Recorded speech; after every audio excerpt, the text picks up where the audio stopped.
a new coordinate space here. So that's what multiplying by this V transpose is doing.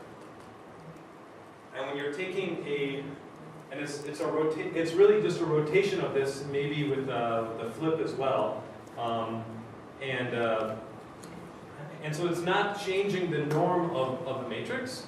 So one property I have is that the norm of y is equal to the norm of V transpose x.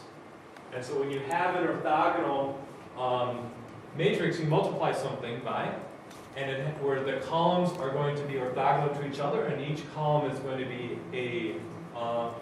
is going to be unit vector. It doesn't change the norm. It hasn't changed the length of anything. It's just changing the coordinates basis here. Okay? So now let's see. So why did I first do this rotation? Because now when I multiply by s, this s is going to be doing a stretch. Okay, so now this will give me some value z. And so I'm essentially now, when you're multiplying by this diagonal matrix, so let's see what happened here. Did I already? So I did this, so actually I guessed that this was -8, -5. It's actually -7, -7. So it's down here, but this is still some unit vector. So now so now if instead I did s times v transpose times x, well,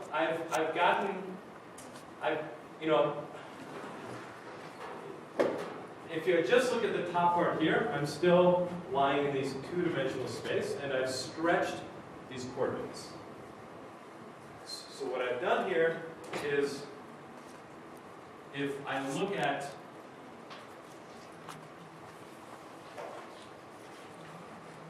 let me draw some more space here. Okay, so I've got,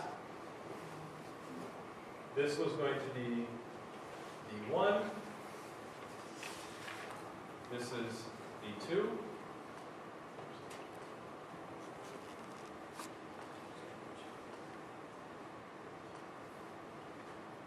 D1 and D2. So then those are just the length 1 in this space. If I remember what S was, what's happening is the first coordinate is getting scaled by this value, the second coordinate by this value. Okay, so now my point y is turning into this point z, which is stretched a lot further. So it was on the unit circle here before, I still had this property that it lied on this nice, so these are both unit circles. Okay, so now what happens is this point z is going to get down to about, about -1.6 down here, and the x coordinate is minus almost 6, so it's going to be way out here now.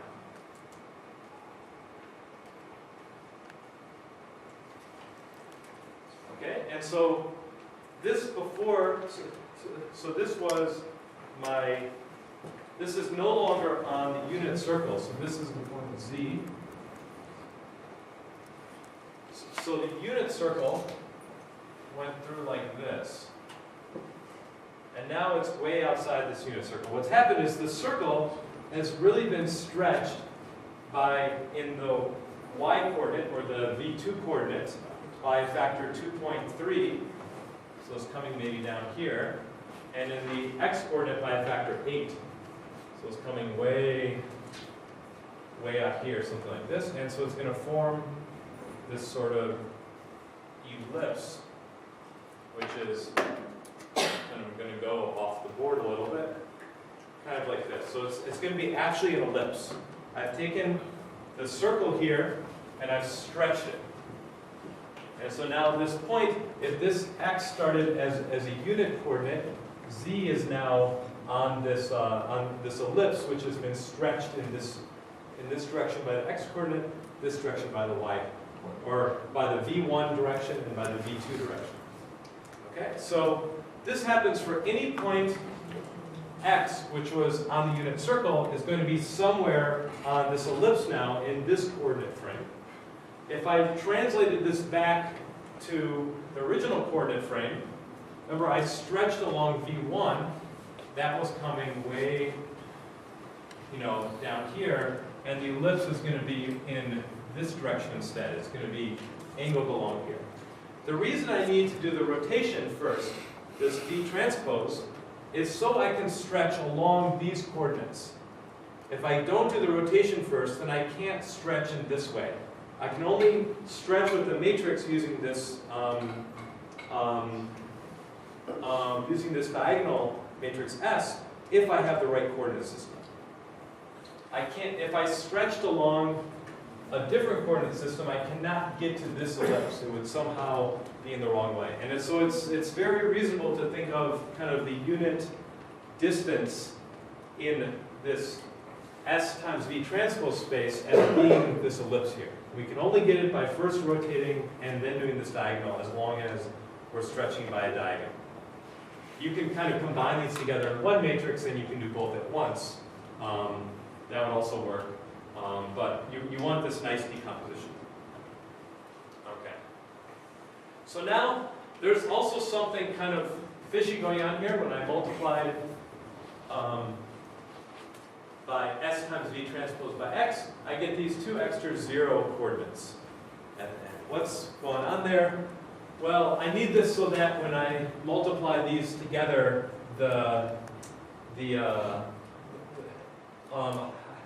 I guess the dimension of all these matrices line up, right? So this is an n by d, so then I can multiply these matrices together. And so kind of, I said, I've stretched in the v1 and v2 coordinates. There's also kind of like a fake v3 and v4, which are kind of coming out of the board, but I've stretched those to be 0, so they're really not there. It doesn't really matter. Okay, so then I'm going to take this value z, and now I multiply it times u, and this will be the result of just multiplying x times p.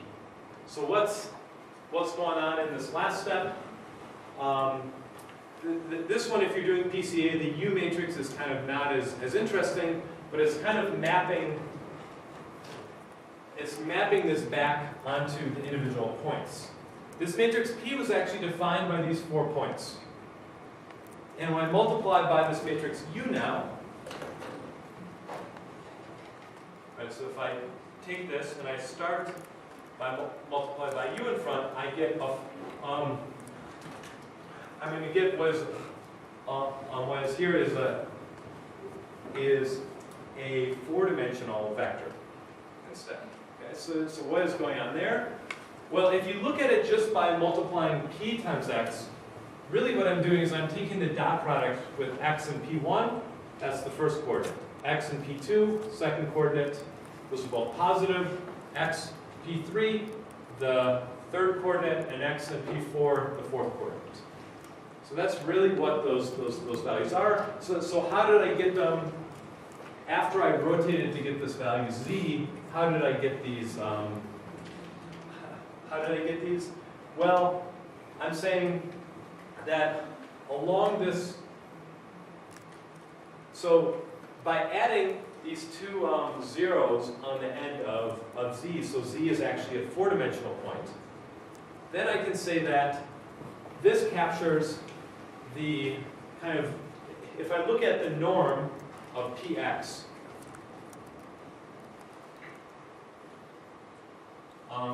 so if I look at the squared norm,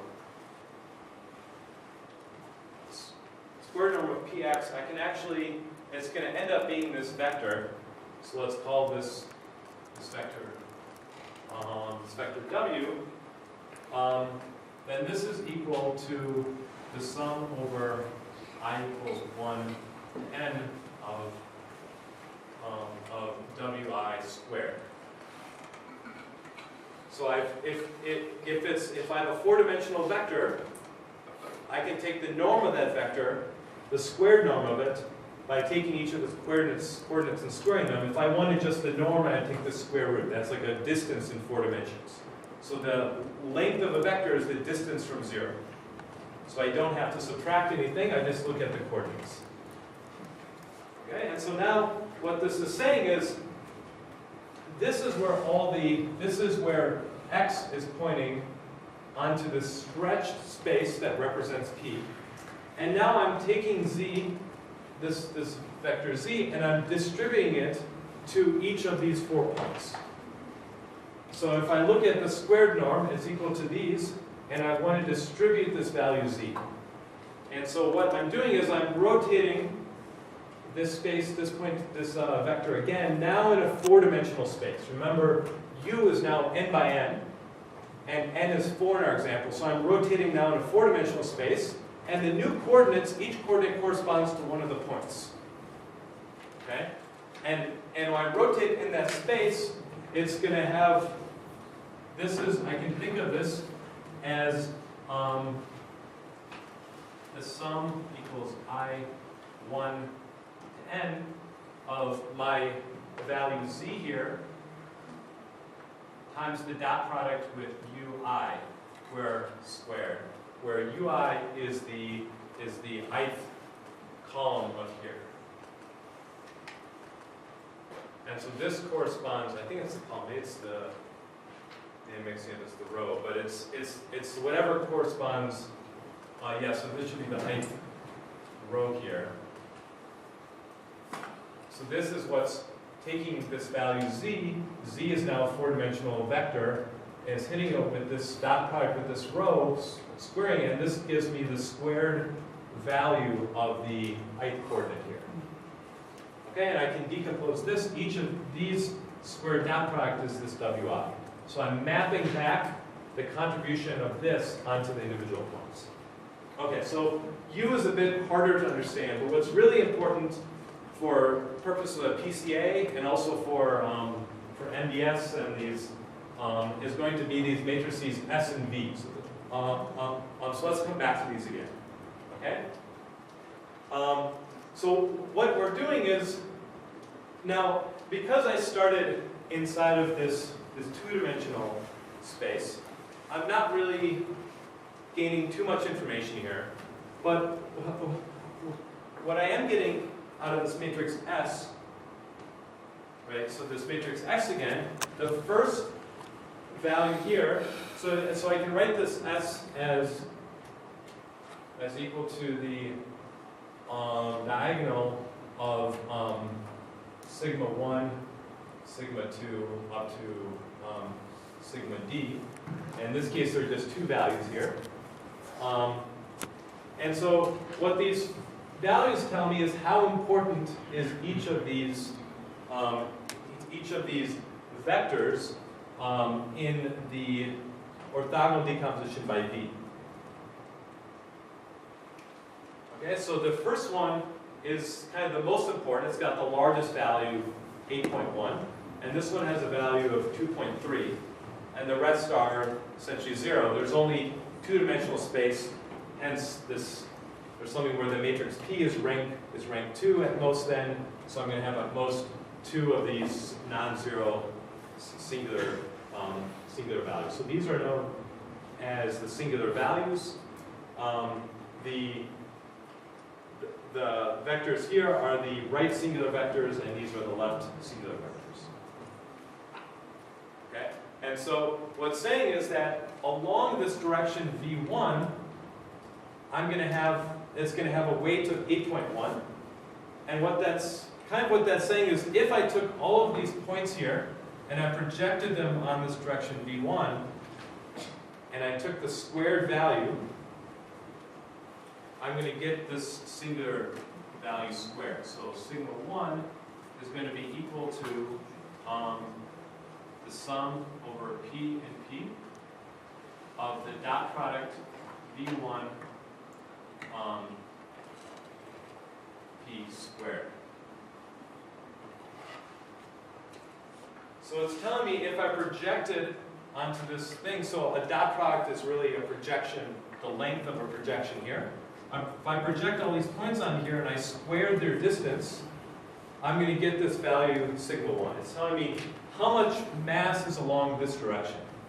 And so what's special about the SVD is that it chooses V1 as the direction which has the maximum possible mass, the maximum possible sigma 1 value.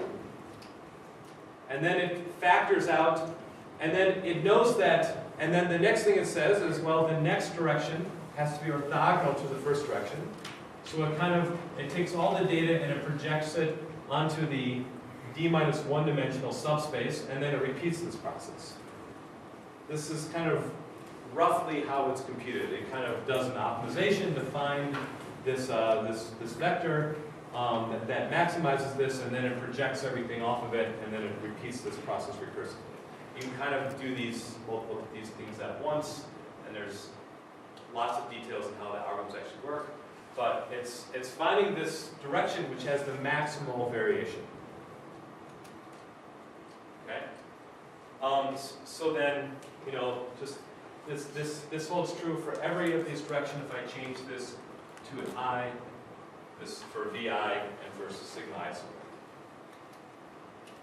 Okay. So because I chose them to be maximal and orthogonal with respect to the smaller ones, this has some really nice properties in that if I choose the top k largest ones, or the top two, or let's just look in this direction, the top one direction here, this is the direction with the most variance, the most variation of the points.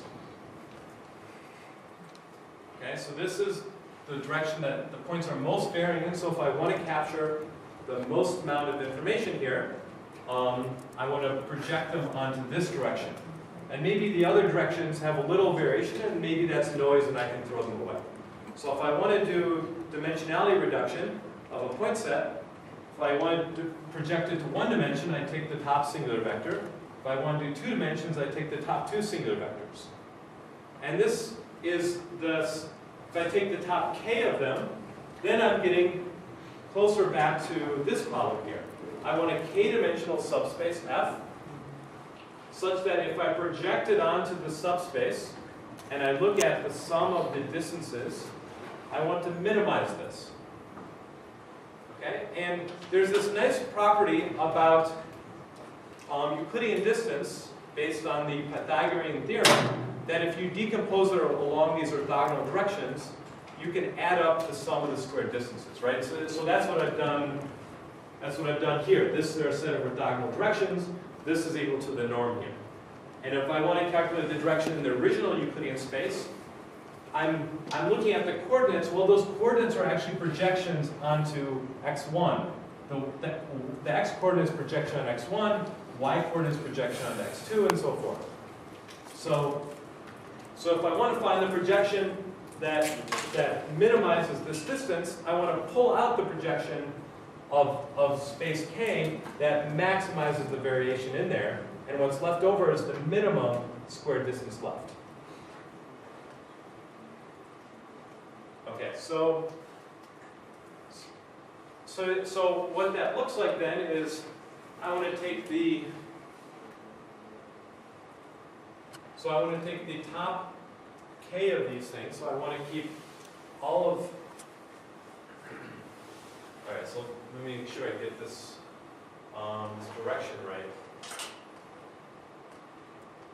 I think I'm confusing rows and columns here. I'm sure I can. Okay. So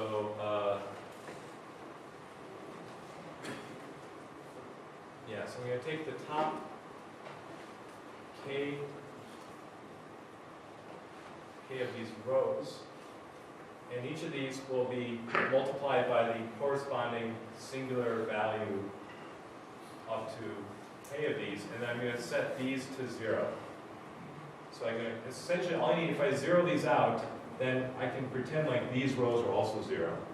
So I just need to take, and I'll call this part of the vector vk transpose, this part here, and then the rest zeros. This is going to be sk, and then if I take the first k columns here, this is going to be uk.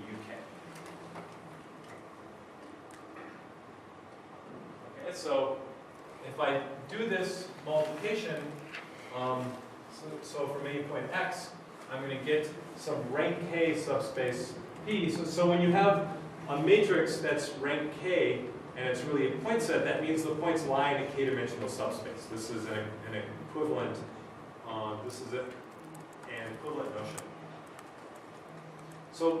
But I don't really need this matrix U so much. I just want to understand what the subspace is, what the subspace F, and the subspace F is going to be defined by this VK. So the first column of VK, which is the first row here, is going to define this, this first direction V1. The second column here, which is the second row here, is defined this second direction V2. And I've defined the subspace by k orthogonal directions. Okay, so I'm not only am I getting the subspace, but I'm getting a rank order of importance along this orthogonal decomposition. So I'm getting some coordinates in the subspace, and I can tell which coordinate is more important, and these values, these sigma values in S are telling me how important they are. Okay, so it seems like we've basically solved PCA. There's something missing though. There's something we haven't quite done. So there's something, I told you that this matrix P I chose was kind of special in some way. Right, so let's look at this matrix P.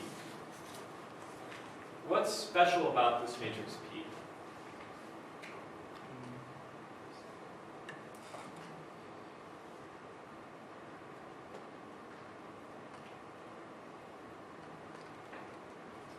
So what if I added up all of the elements in each column here? So add up to 0, yeah. So I've gone ahead and I've chosen these points so that the average of all the coordinates is going to be 0. So if I don't do that, then I'm not really doing PCA properly, right? So if where can I draw a picture here? So if instead I have where this is 0, 0, and I have a data set that looks like this, so this is my x direction and my y direction, then for PCA, what I really want to do is find a line that goes through here. Okay? But the first singular vector, if I just process it as this is my point P, my point set P, I'm going to find the first singular vector instead, which is going to point, something like this. It's going to point in the direction of the most variation from 0. So I want to center this matrix first. So I want to compute the average x coordinate and the average y coordinate and subtract these out before I plug them into the SVD. So it's not horrible if I don't do this. I know that I'm still going to capture this same subspace if I use k plus 1 instead of k, the top k plus 1 singular vectors.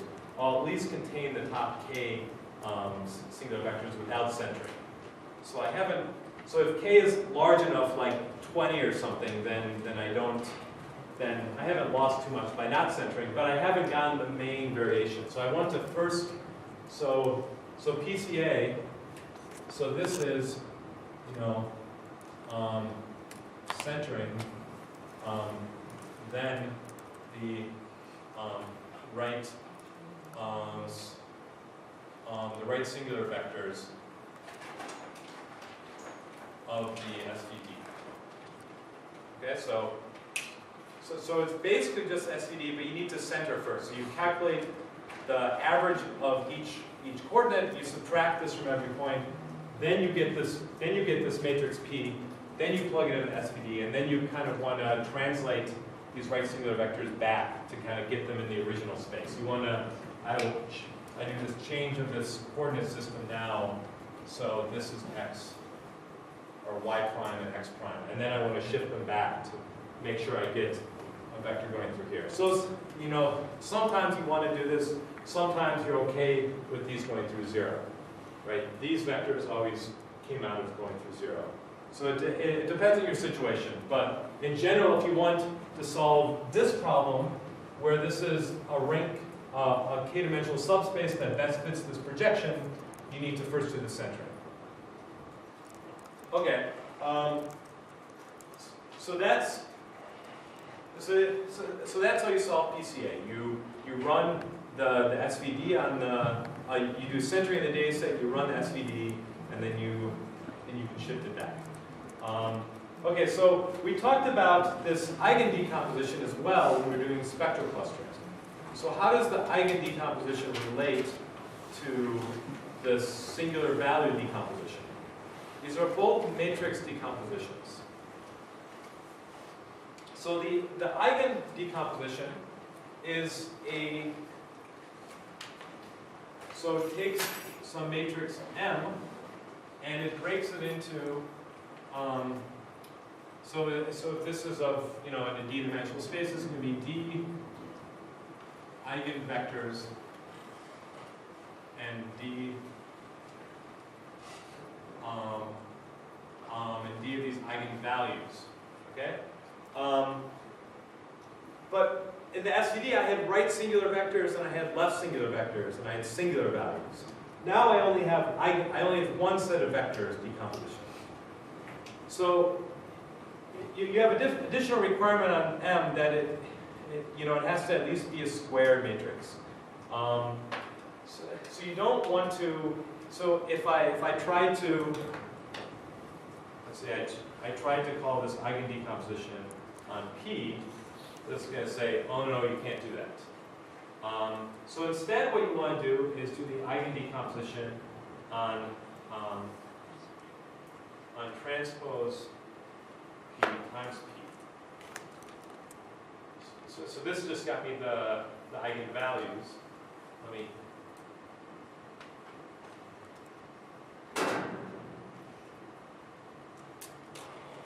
Okay, so now I got these eigenvectors, which are these are d dimensions. That was 2 in our case, and as well as these eigenvalues, which are now on this diagonal matrix. Okay, and if you remember, our matrix V we got from the singular value decomposition. It should look pretty similar here. The matrix, the right singular vectors are going to be the same as the eigenvectors if I do P transpose P to make it a d by d square matrix.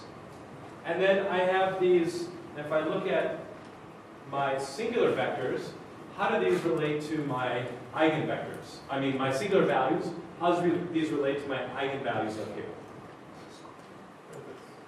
Yeah, so these are the squared eigenvalues. I mean, the eigenvalues are the squared singular values. Okay, so so let's see why that is. So what we're going to do is we're going to get take P transpose P, and we can do this the singular value decomposition of this. So let me. So that's going to give me D S U.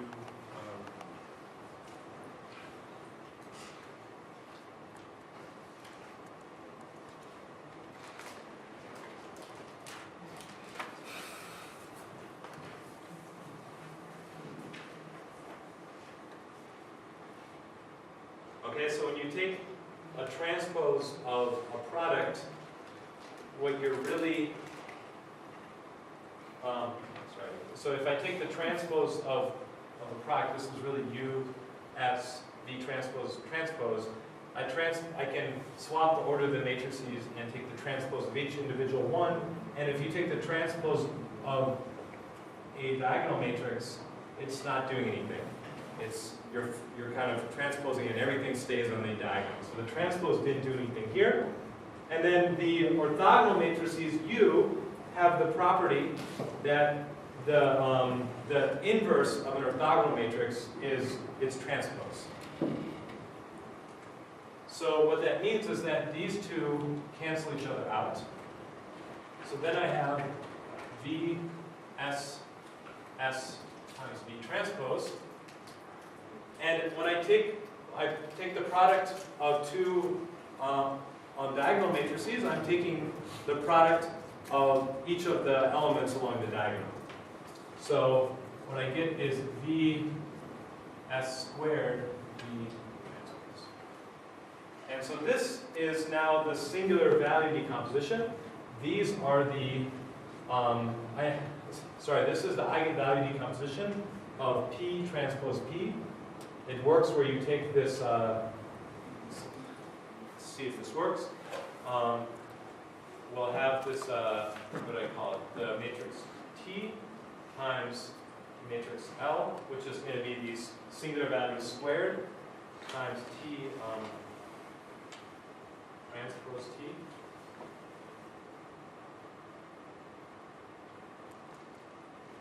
Can you spell it right? Okay, and I got back this matrix and this hopefully was going to be transpose P times P. Right, so this gets me back transpose P times P, which was what I wanted. So this is the eigenvalue decomposition. So the right singular vectors are the eigenvectors of P transpose P, and the singular values squared are the same as the eigenvectors. As the singular values squared are the same as the eigenvalues. Okay? So I can also, instead of doing P transpose P, I can do P times P transpose, and this gives me an n by n matrix instead now. Okay? So if I do P times P transpose, I'm going to get this n by n matrix, and I take the eigen decomposition of this, L,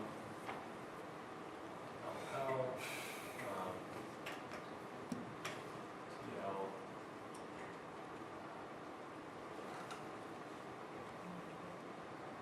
I of P times transpose.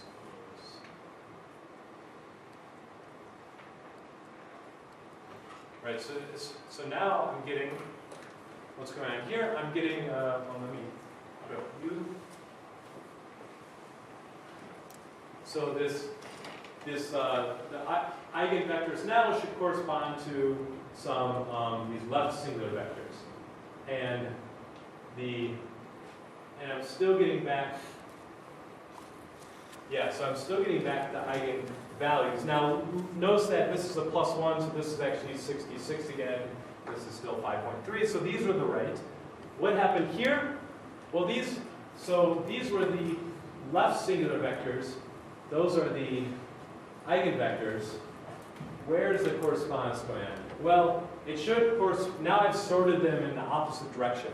That's what it does. And so, this first left singular vector should correspond to this last eigenvector. Okay? And then the second one corresponds to the second one. And now these don't quite match. Why are these not matching to those two up there?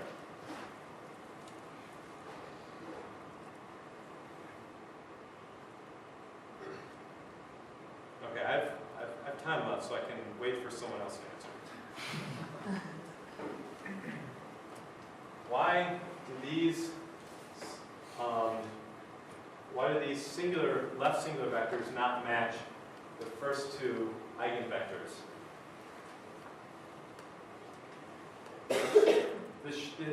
These really should be the same thing, right? But they're not matching somehow.